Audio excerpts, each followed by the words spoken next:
তাহলে অন্য পুরুষদের সাথে কথা বলার সময় কোমলতা অবলম্বন করো না। যদি এমন করো তাহলে যার অন্তরে কোনো ব্যাধি আছে সে তোমার ব্যাপারে প্রলুব্ধ হয়ে পড়বে। তবে তোমরা সর্বদাই নিয়ম মাফিক কথাবার্তা বলবে। তোমরা ঘরে অবস্থান করবে। পূর্বেকার জাহেলিয়াতের জামানার মতো নিজেদের প্রদর্শনী করে বেড়াবে না। তোমরা নামাজ কায়েম করবে, যাকাত আদায় করবে, আল্লাহ তাআলা ও তার রসুলের আনুগত্য করবে। হে নবী পরিবার, আল্লাহ তাআলা মূলত এসব কিছুর মাধ্যমে তোমাদের মাঝ থেকে সব ধরনের অপবিত্রতা দূর করে তোমাদের পাক সাফ করে দিতে চান। তোমাদের ঘরে আল্লাহ তাআলার কিতাবের আয়াত ও তার জ্ঞান তত্ত্বের যেসব কথা তেলাওয়াত করা হয় তা স্মরণ রেখো। নিঃসন্দেহে আল্লাহ তাআলা সূক্ষ্মদর্শী এবং তিনি সম্মুখ অবগত।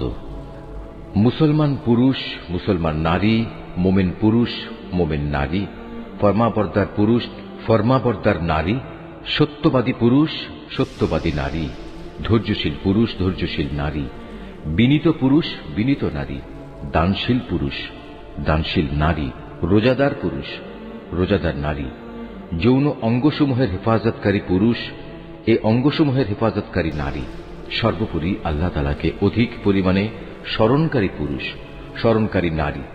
নিঃসন্দেহে এদের জন্য আল্লাহ তাআলা ক্ষমা ও মহাপুরস্কার ঠিক করে রেখেছেন। যখন আল্লাহ তাআলা ও তার রসুল কোনো ব্যাপারে কোনো সিদ্ধান্ত ঘোষণা করেন তখন কোনো মোমেন পুরুষ ও কোনো মোমেন নারীর এ অধিকার নেই যে তারা সে ব্যাপারে নিজেদের কোন রকম এখতিয়ার খাটাবে। মূলত যে কেউই আল্লাহ তাআলা ও তার রসুলের নাফরমানি করবে সে নিঃসন্দেহে সুস্পষ্ট গোমরাহিতে নিমজ্জিত হয়ে যাবে।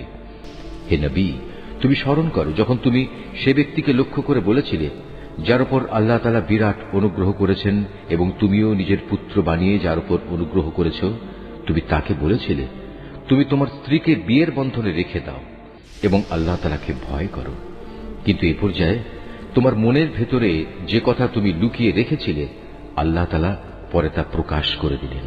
আসলে তোমার পালক পুত্রের তালাক প্রাপ্ত স্ত্রীকে বিয়ে করার ব্যাপারে তুমি মানুষদের কথাকেই ভয় করছিলে, অথচ তুমি জানো আল্লাহ তাআলাই হচ্ছেন ভয় পাওয়ার বেশি হকদার। অতঃপর এক সময় যখন জায়েদ তার স্ত্রীর কাছ থেকে নিজের প্রয়োজন শেষ করে তাকে তালাক দিয়ে দিল তখন আমি তোমার সাথে তার বিয়ে সম্পন্ন করে দিলাম, যাতে করে ভবিষ্যতে মোমেনদের উপর তাদের পালক পুত্রদের স্ত্রীদের বিয়ের মাঝে আর কোনো সংকীর্ণতা অবশিষ্ট না থাকে। বিশেষ করে তারা যখন তাদের স্ত্রীদের কাছ থেকে নিজেদের প্রয়োজন শেষ করে তালাক দিয়ে দেয়। আর সর্বশেষে আল্লাহ তাআলার আদেশই কার্যকর হতে হবে। আল্লাহ তাআলা নবীর জন্য যে ফয়সালা করে দিয়েছেন সে ব্যাপারে নবীর উপর কোনো বিধি নিষেধ নেই।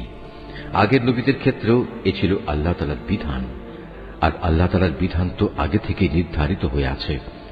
যারা মানুষদের কাছে আল্লাহ তাআলার বাণী পৌঁছে দিত তারা আল্লাহ তাআলাকে ভয় করত, তারা আল্লাহ তাআলা ছাড়া আর কাউকেই ভয় করত না, কেননা মানুষের হিসাব নেয়ার ব্যাপারে আল্লাহ তাআলাই যথেষ্ট। হে মানুষ, তোমরা জেনে রেখো মুহাম্মদ তোমাদের কোন পুরুষের পিতা নয়, বরং সে তো হচ্ছে আল্লাহ তাআলার রসুল এবং নবীদের সিল মোহর। আল্লাহ তাআলা সর্ববিষয়ে অবগত রয়েছেন। হে মানুষ, তোমরা যারা ঈমান এনেছ তোমরা আল্লাহ তাআলাকে বেশি বেশি স্মরণ করো। সকাল সন্ধ্যায় তোমরা তাঁর পবিত্রতা ঘোষণা করো।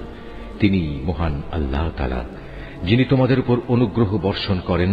তাঁর ফেরেশতারাও তোমাদের জন্য আল্লাহ তাআলার ক্ষমা চেয়ে তোমাদের উপর অনুগ্রহ করেন, যাতে করে আল্লাহ তোমাদের অন্ধকার থেকে ইসলামের আলোর দিকে বের করে আনতে পারেন।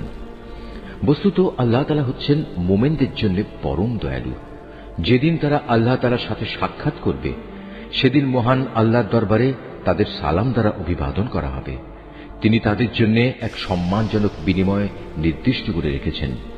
হে নবী, আমি তোমাকে হিদায়াতের সাক্ষী করে পাঠিয়েছি, তোমাকে বানিয়েছি জান্নাতের সুসংবাদদাতা ও জাহান্নামের সতর্ককারী। আল্লাহ তাআলার অনুমতিক্রমে তুমি হচ্ছ আল্লাহর দিকে আহ্বানকারী ও হিদায়াতের সুস্পষ্ট প্রদীপ। অতএব তুমি মোমেনদের সুসংবাদ দাও যে তাদের জন্য আল্লাহ তাআলার পক্ষ থেকে এক মহা অনুগ্রহ রয়েছে। কখনো কাফের ও মুনাফিকদের কথা শোনো না, তাদের যাবতীয় নির্যাতন উপেক্ষা করে চলো, আল্লাহ তাআলার উপর ভরসা করো, কেননা কর্মবিধায়ক হিসেবে আল্লাহ তাআলাই তোমার জন্য যথেষ্ট। হে মোমেনরা, যখন তোমরা মোমেন রমণীদের বিয়ে করো অতঃপর কোন রকম স্পর্শ করার আগেই তাদের তালাক দাও, তাহলে এমতাবস্থায় তাদের উপর কোনো ইদ্দত বাধ্যতামূলক নয় যে তোমরা তা গুনতে শুরু করবে। তবু তোমরা তাদের কিছু দিয়ে দেবে এবং সৌজন্যের সাথেই তাদের বিদায় করে দেবে। হে নবী, আমি তোমার জন্য সেসব স্ত্রীদের হালাল করেছি যাদের তুমি যথার্থ মোহর আদায় করে দিয়েছ। সেসব মহিলাও তোমার জন্য আমি হালাল করেছি যারা তোমার অধিকারভুক্ত, যাদের আল্লাহ তাআলা তোমাকে দান করেছেন। তোমার চাচাতো বোন, ফুফাতো বোন, মামাতো বোন, খালাতো বোন যারা তোমার সাথে হিজরত করেছে। তাছাড়া রয়েছে সে মুমিন নারী যে কোনো কিছু ছাড়াই নিজেকে নবীর জন্য নিবেদন করবে এবং নবী চাইলে তাকে বিয়ে করবে। এ বিশেষ অনুমতি শুধু তোমার জন্য, অন্য মোমেনদের জন্য নয়। সাধারণ মোমেনদের স্ত্রী ও অধিকারভুক্ত দাসীদের ব্যাপারে আমি তাদের উপর যে বিধি বিধান নির্ধারণ করেছি তা অবশ্য আমি ভালো করেই জানি। তোমার ব্যাপারে এ সুবিধা আমি এজন্যই দিয়েছি যেন তোমার উপর কোনো ধরনের সংকীর্ণতা না থাকে। আল্লাহ তাআলা ক্ষমাশীল ও পরম দয়ালু। তোমার জন্য আরেকটি অতিরিক্ত সুবিধা এই যে তুমি ইচ্ছে করলে তাদের মধ্যে থেকে কাউকে নিজের কাছ থেকে দূরে রাখতে পারো, আবার যাকে ইচ্ছা তাকে নিজের কাছেও রাখতে পারো। যাকে তুমি দূরে রেখেছ তাকে যদি পুনরায় তুমি নিজের কাছে রাখতে চাও তাতেও তোমার কোনো গুনাহ নেই। এই বিশেষ সুযোগ তোমাকে এজন্যই দেয়া হয়েছে যেন এতে করে ওদের চক্ষু শীতল থাকে, তারা অযথা দুঃখ না পায় এবং তুমি ওদের যা দেবে তাতেই যেন ওরা সবাই সন্তুষ্ট থাকতে পারে। তোমাদের মনে যা কিছু আছে আল্লাহ তাআলা তা ভালো করেই জানেন। আল্লাহ তাআলা সর্বজ্ঞ ও পরম সহনশীল। হে নবী, এর বাইরে তোমার জন্য বৈধ নয় যে তুমি তোমার বর্তমান স্ত্রীদের বদলে অন্য নারীদের স্ত্রী রূপে নেবে, যদিও সেসব নারীর সৌন্দর্য তোমাকে আকৃষ্ট করে। অবশ্য তোমার অধিকারভুক্ত দাসেরা এ বিধি নিষেধের ব্যতিক্রম। স্মরণ রাখবে, আল্লাহ তাআলা সব কিছুর উপর তীক্ষ্ণ দৃষ্টি রাখেন। হে মানুষ, তোমরা যারা ঈমান এনেছ, তোমরা নবীর ঘরে প্রবেশ করো না। অবশ্য যখন তোমাদের খাওয়ার জন্য আসার অনুমতি দেয়া হয় তাহলে সে অবস্থায় এমন সময় পর্যন্ত অপেক্ষা করে প্রবেশ করো যাতে তোমাদের খাওয়ার জন্য অপেক্ষা করতে না হয়। কিন্তু কখনো যদি তোমাদের ডাকা হয় তাহলে সময় মতোই প্রবেশ করো। অতঃপর যখন খাবার গ্রহণ শেষ করে ফেলবে তখন সাথে সাথে সেখান থেকে চলে যেও এবং সেখানে কোনো অর্থহীন কথাবার্তায় নিমগ্ন হয়েও না। তোমাদের এই বিষয়টি নবীকে কষ্ট দেয়। সে তোমাদের এই কথা বলতে লজ্জাবোধ করে, কিন্তু আল্লাহ তাআলা সত্য বলতে মোটেই লজ্জাবোধ করেন না। হ্যাঁ, তোমাদের যদি নবী পত্নীদের কাছ থেকে কিছু চাইতে হয় তাহলে পর্দার আড়াল থেকে চেয়ে নিও। এটা তোমাদের ও তাদের অন্তরকে পাক সাফ রাখার জন্য অধিকতর উপযোগী। তোমাদের কারো জন্যই এটা বৈধ নয় যে তোমরা আল্লাহর রসুলকে কষ্ট দেবে, না এটা তোমাদের জন্য বৈধ যে তোমরা তার পরে কখনো তার স্ত্রীদের বিয়ে করবে। এটা আল্লাহ তাআলার কাছে এক বড় অপরাধের ব্যাপার। তোমরা কোনো জিনিস প্রকাশ করো কিংবা তা গোপন করো, আল্লাহ তাআলা তা সবই জানেন, কেননা তিনি সর্বজ্ঞ।